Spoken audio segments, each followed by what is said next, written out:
Abacuque, capítulo 13, a partir do verso 17. Ainda que a figueira não floresça, nem haja fruto na vide, o produto da oliveira minta, e os campos não produzam mantimento, as ovelhas sejam arrebatadas do aprisco, e nos currais não haja gado, todavia eu me alegro no Senhor, exulto no Deus da minha salvação. O Senhor Deus é a minha fortaleza, e faz os meus pés como os da corça, e me faz andar altaneiramente. Amém. Eu quero, a partir desse texto, compartilhar com vocês com um tema que eu coloquei lá em cima. Ainda que. Esse texto me faz refletir de forma assim muito forte. Faz refletir com relação a aquilo que às vezes tem me feito retroceder, parar. E nós vamos ver outros textos. Nós vamos ver o apóstolo Paulo, nós vamos ver o apóstolo Pedro nos ensinando, nos exortando com relação a lutas que são, meus irmãos, são inerentes a esta vida que vivemos, a este mundo que vivemos. Põe o slide 2 para a gente, só para destacar algumas coisas desse texto.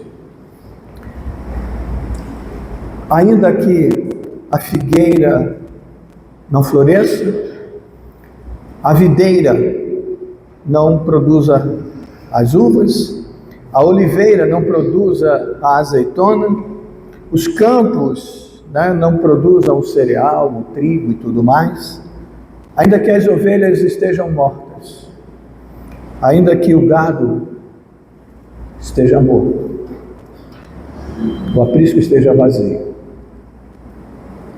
A pergunta que eu faço é: qual é o nível da sua fé?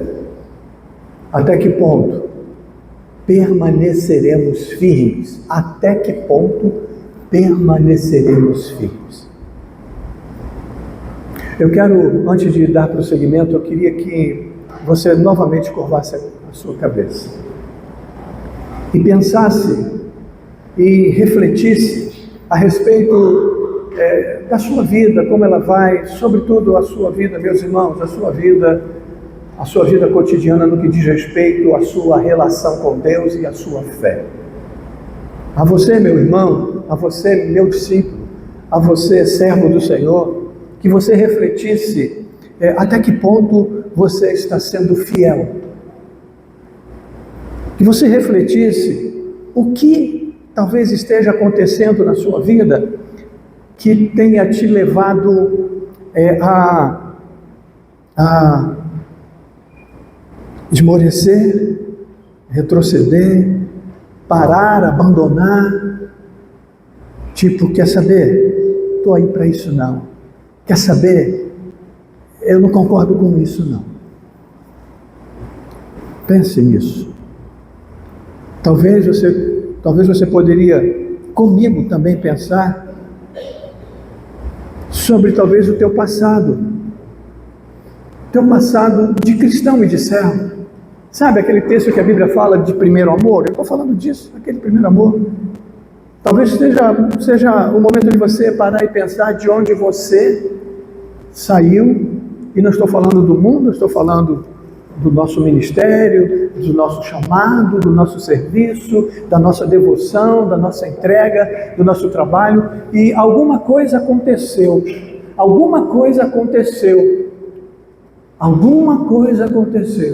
e você retrocedeu, e você abandonou. Volta ao primeiro slide. O que terá sido? Volta ao primeiro slide, por favor.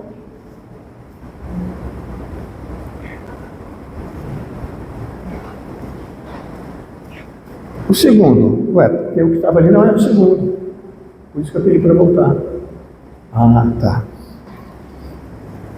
Sabe o que eu vejo aqui? Olha o que eu vejo aqui. Dá uma olhada aqui. Ele está falando de dificuldade, não está? Está falando de dificuldade, ainda que, não é? Olha só, olha o que eu vi aqui. Preste atenção, meus irmãos. Quase todas essas figuras têm significados espirituais. Por exemplo, a figueira, a videira, a oliveira e tudo mais. Mas aqui no texto ele está falando de provisão. Está falando de provisão, né? Está falando de sustento. Então pensa comigo, não tem figo. Entendeu? Não tem figo, acabou o figo. Mas eu amo figo. Eu não consigo ficar sem figo. Consegue. Não é verdade? Às vezes, sabe, aquele preciosismo nosso. Eu não fico sem isso. Eu não fico sem aquilo. Eu não admito não ter isso. Ainda que a figueira não produza, não floresça. Tudo bem, eu ainda tenho a videira, eu tenho a oliveira. Aí, de repente, falhou também a videira. Agora não tem uva. Puxa, eu não tinha figo, agora não tenho uva. Quem aqui come uva todo dia? Quem aqui come figo todo dia? Ninguém. Ou quase ninguém. Então, ainda que... dá para ficar sem? Dá para ficar sem. Mas você já parou para pensar que você retrocedeu por coisas dessa natureza, ou dessa monta pequena, quando você depois que se aborreceu e que gritou, e que se esperneou e virou as costas, digamos, por causa de fulano, de Beltrano, do pastor, você deu as costas para Deus. E depois você parou e pensou, puxa vida, quer saber? Foi muito pouco, foi só por um figo, só por causa de uvas. Meu sustento está ali garantido. Mas faltou a azeitona também.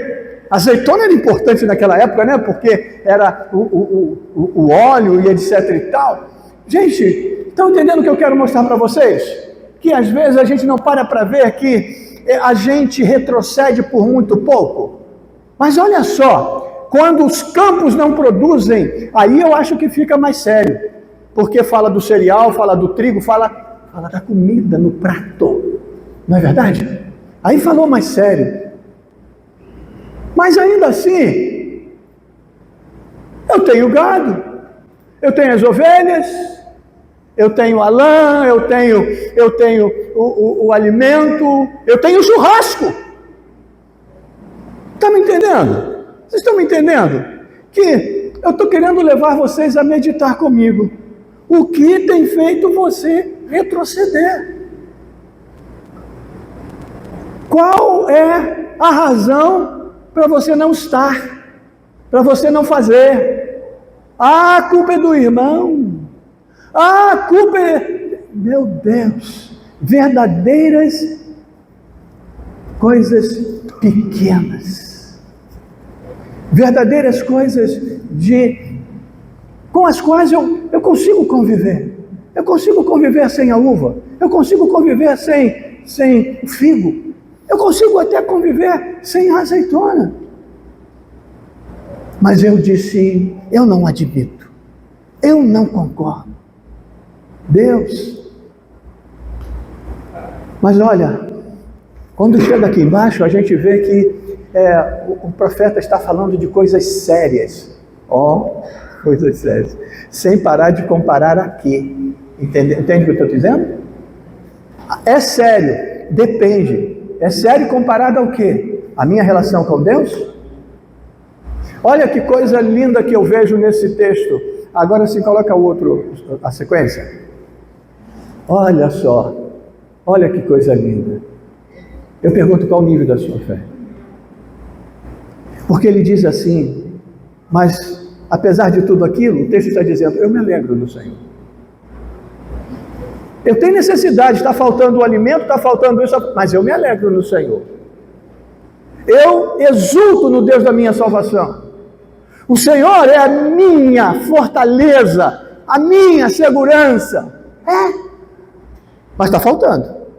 Está faltando gado, está faltando comida, a mesa está vazia, a despensa está vazia, mas eu me alegro no Senhor. Eu exulto no Deus da minha salvação. Que dificuldade, né, meus irmãos? Quando a necessidade bate à nossa porta, às vezes esquecemos quem somos e do Deus que temos, que cuida de você. Às vezes você nem para pensar, por que eu estou passando por isso? Por quê? Onde eu errei?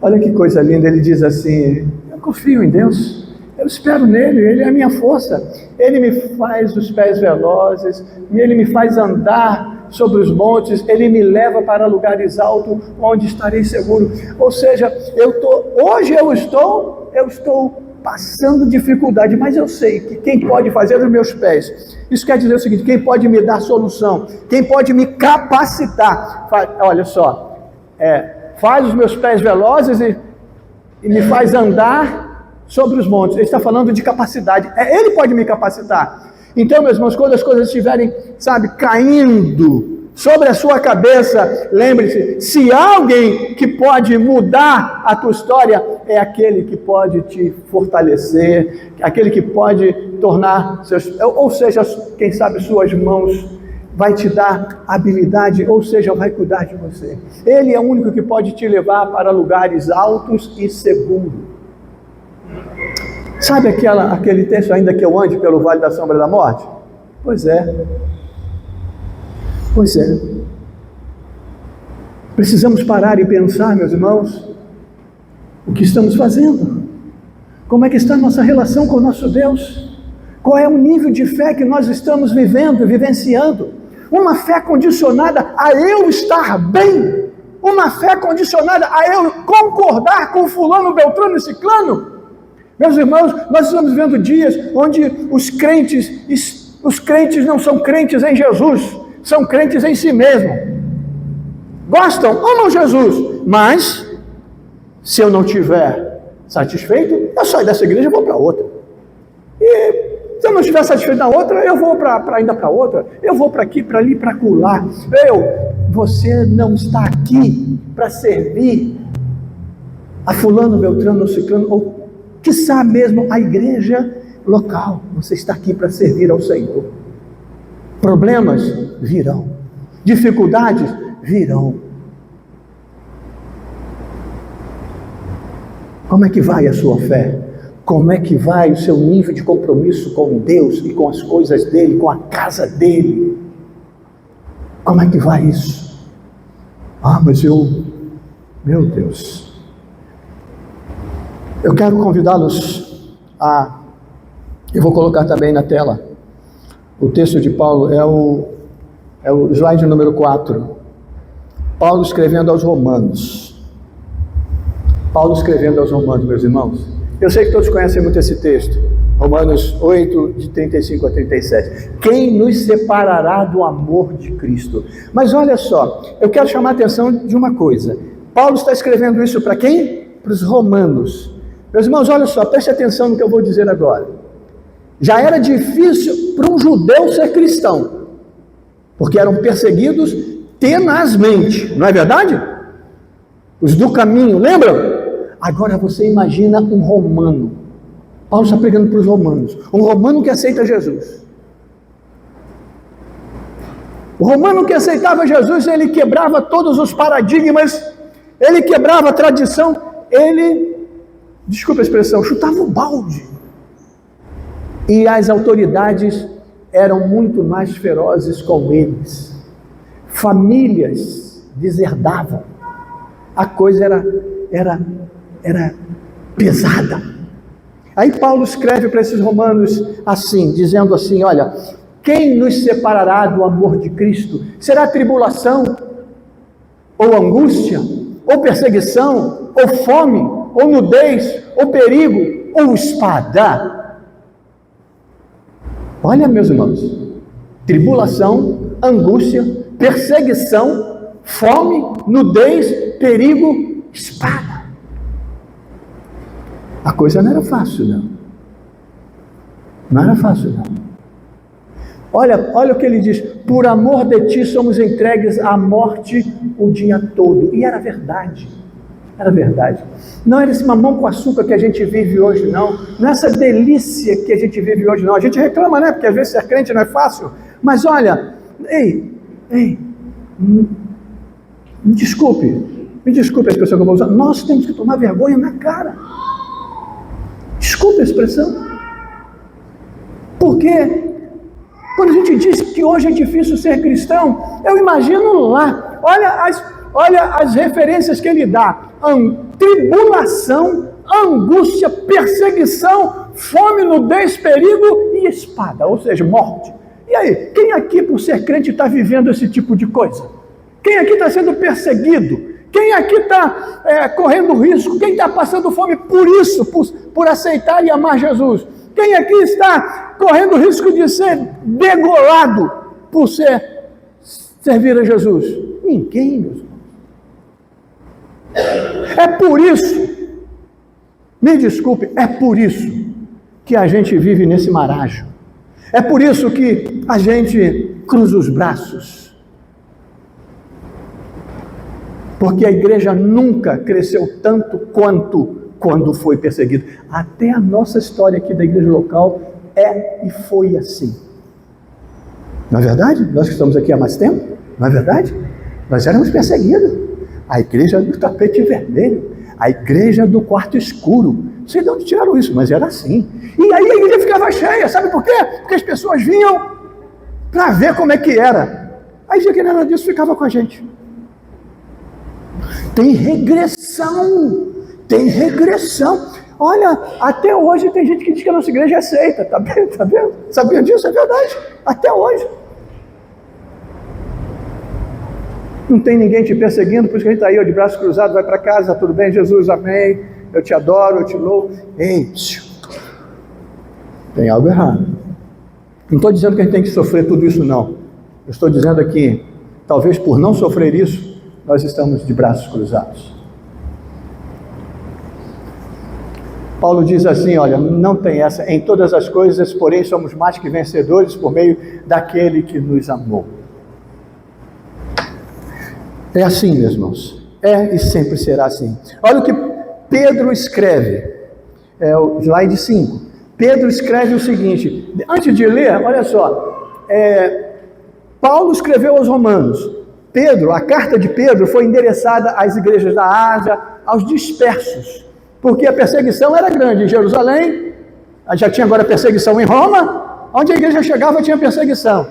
Então a igreja foi se espalhando. A perseguição, o diabo sempre dá tiro no pé. Às vezes ele acerta a gente, mas olha só. Ele achou que matando Jesus, ele era vitorioso. E ao Jesus entregar a sua vida, ele nos deu vida eterna. Né? O diabo achou que perseguindo a igreja, ele ia acabar com a igreja. E a igreja se expandiu e se espalhou pela face da terra. Pedro escreveu para os dispersos. Galácia, Ásia, etc, tal, Passadócias e por aí afora ia. Ok? É para esse que ele se escreveu. Aí olha só, amados, não, vocês sabem que eu gosto desse texto, né? Hora e outra eu volto nele. Amados, não estranheis o fogo ardente que surge no meio de vós, destinado a provar-vos, como se alguma coisa extraordinária vos estivesse acontecendo. Ok? Não tem nada de extraordinário acontecendo. As provações às vezes vêm simplesmente pelo fato de sermos cristãos. Pelo contrário, olha que coisa, gente. Alegrai-vos na medida em que sois coparticipantes do sofrimento de Cristo, para que também na revelação da sua glória vos alegreis exultando. A recompensa. A recompensa. Hoje eu posso até ser chamado disso e daquilo e tudo mais, não importa. Mas o que eles não sabem é que para que também na revelação de sua glória nós viveremos a redenção que eles não vão viver. Continuando, se pelo nome de Cristo sois injuriados, o quê? Bem-aventurados sois, porque sobre vós repousa o Espírito da glória de Deus. Amém, meus irmãos? O Espírito da glória de Deus está sobre aqueles que são injuriados, aqueles que são perseguidos.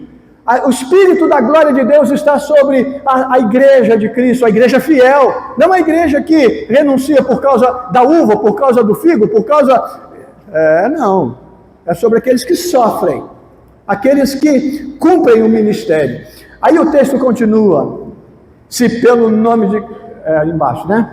Não sofra, porém, nenhum de vós como assassino, ou ladrão, ou malfeitor, ou como quem se intromete em negócios de outrem. Leia de novo, leia comigo, vamos ler todo mundo junto. Não sofra, porém, nenhum de vós como assassino, ou ladrão, ou malfeitor, ou como quem se intromete em negócios de outrem. O cristão tem que ser digno, tem que ser honesto.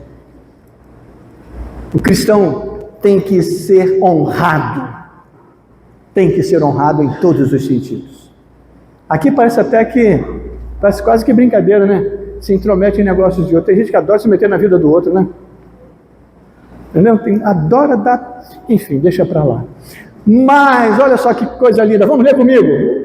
Mas se sofrer como cristão, não se envergonhe disso, antes glorifiques a Deus com esse nome. Aí eu pulei um pouquinho, por isso também, os que sofrem segundo a vontade de Deus, encomendem a sua alma ao fiel Criador na prática do bem. Deixa eu ler numa outra versão para ficar mais fácil para se entender. Eu não coloquei na transparência não. Olha, a linguagem de hoje diz assim: por isso, os que sofrem porque esta é a vontade de Deus, por meio de suas boas ações, entreguem-se completamente aos cuidados do Criador, que sempre cumpre as suas promessas. Ficou mais claro? Se, meus irmãos, nós estamos sofrendo alguma coisa, se você está sofrendo alguma coisa, fique tranquilo, porque se é da parte de Deus. Porque às vezes, meus irmãos, os sofrimentos vêm. Lembra de Jó? Jó nem sabia o que estava passando. Aquele tormento todo na vida dele, ele não sabia que o tormento dele, a resignação dele, glorificava o Pai, envergonhava o diabo, porque o diabo desafiou, né? Ele é fiel porque tem tudo, ele é rico, ele era rico, ele é rico, tem uma família linda, uma família abençoada, uma família unida, porque aquela família se reunia, né, periodicamente, celebrava, festejava, e Jó, homem temente a Deus, periodicamente também, o que ele fazia? Ele fazia propósitos, ele sacrificava pelos seus filhos. Era uma família, me desculpe a expressão aí, deixa eu usar essa expressão, era uma família redondinha, né? Redondinha. Aí o diabo disse, assim é mole. Aí Deus disse, pode provar meu filho lá. Para encurtar, Deus disse assim, porque foi no retorno, né? Só não toque na vida dele, porque o diabo primeiro saiu, tocou na família.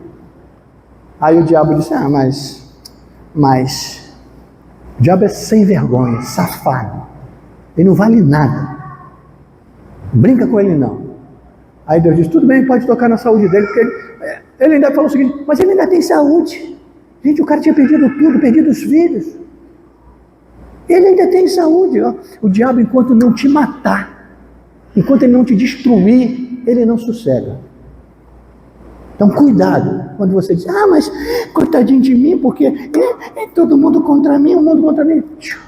Não, o mundo não, é só o diabo que é contra você. Ele já é bastante. A Bíblia diz que em tudo Jó não pecou contra Deus. Olha que coisa linda dessa história, olha só. Viste o meu servo Jó, justo e fiel, íntegro, justo e fiel. Somos nós, né? Amém? Diga amém, diga amém, diga amém, amém. Amém. Somos nós.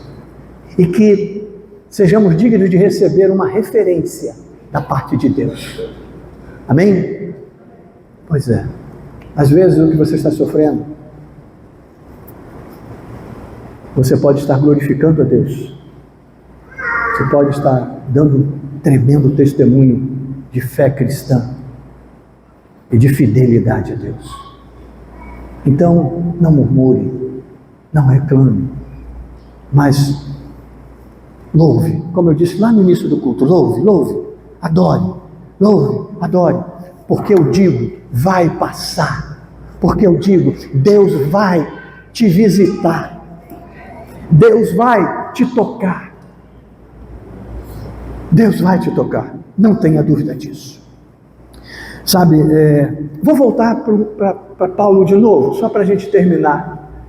Volta para o último, acho que é o último slide, é o número 6. É o mesmo texto lá.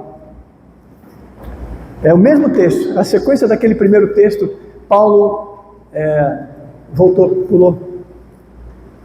É o 6. É o último. Esse, é isso aí. É o mesmo texto, só que é sequência. Depois dele falar lá da angústia, perseguição, fome, ele diz assim: porque eu estou bem certo. Olha que coisa linda, meus irmãos. Isso tem que estar grifado na tua Bíblia. Isso tem que estar registrado. Porque eu estou bem certo de que nem morte, nem vida, nem anjos, nem principados, nem coisas do presente, nem coisas do porvir, do futuro, nem poderes, nem alturas, nem profundidade, nem qualquer outra criatura poderá separar-nos do amor de Deus que está em Cristo Jesus. Diga amém!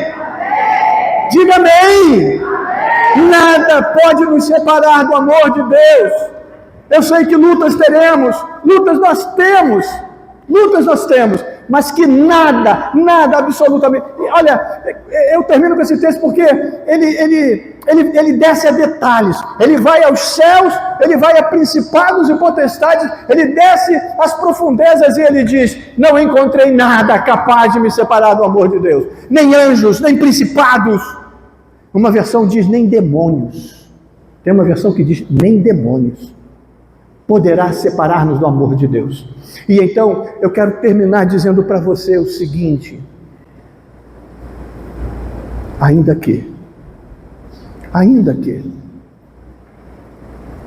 que as coisas estejam difíceis, não desista, porque a misericórdia dele vai te alcançar. A misericórdia dele vai te alcançar. Eu termino dizendo: só seja fiel. Só seja fiel. Sabe, eu estou desanimada, pastor. Sacode a poeira. Repreenda em nome de Jesus, porque isto são principados que sabe que nos cercam. Sacode a poeira e clama pelo sangue de Jesus. Proclame o nome dele, declare o nome dele, chame a presença dele, chame o Espírito dele, encha a tua casa da glória dele, ligue o som um pouquinho mais alto, celebre, glorifica, repreenda o inimigo, e a glória de Deus vai encher a tua casa, a tua vida, em nome de Jesus. Receba essa palavra. Eu estou com essa palavra, desculpe a expressão, no bom sentido, engasgado sobre a minha mesa há umas 3 ou 4 semanas. Se toda semana Deus me dá uma outra palavra, ainda não foi. Era para hoje, para você. Não tenho dúvida disso, meus irmãos. Era para você hoje. Porque Deus hoje está te dizendo: vai passar. Eu estou aqui. Nada vai nos separar. Amém, meus irmãos? As pessoas dizem: pastor, você tem que fazer mais apelo. Olha, se essa mensagem não foi um apelo para você, eu acho que do primeiro banco ao último banco, se você não se mexer, se você não disser foi comigo,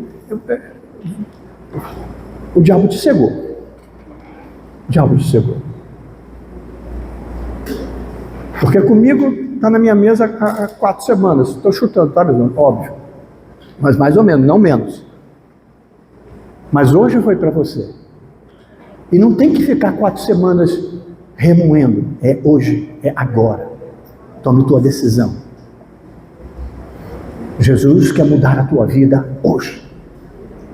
Quer mudar a tua história hoje. Pare de ficar olhando para uvas, para figos e azeitonas. Pare de retroceder por pequenas coisas. Fique de pé.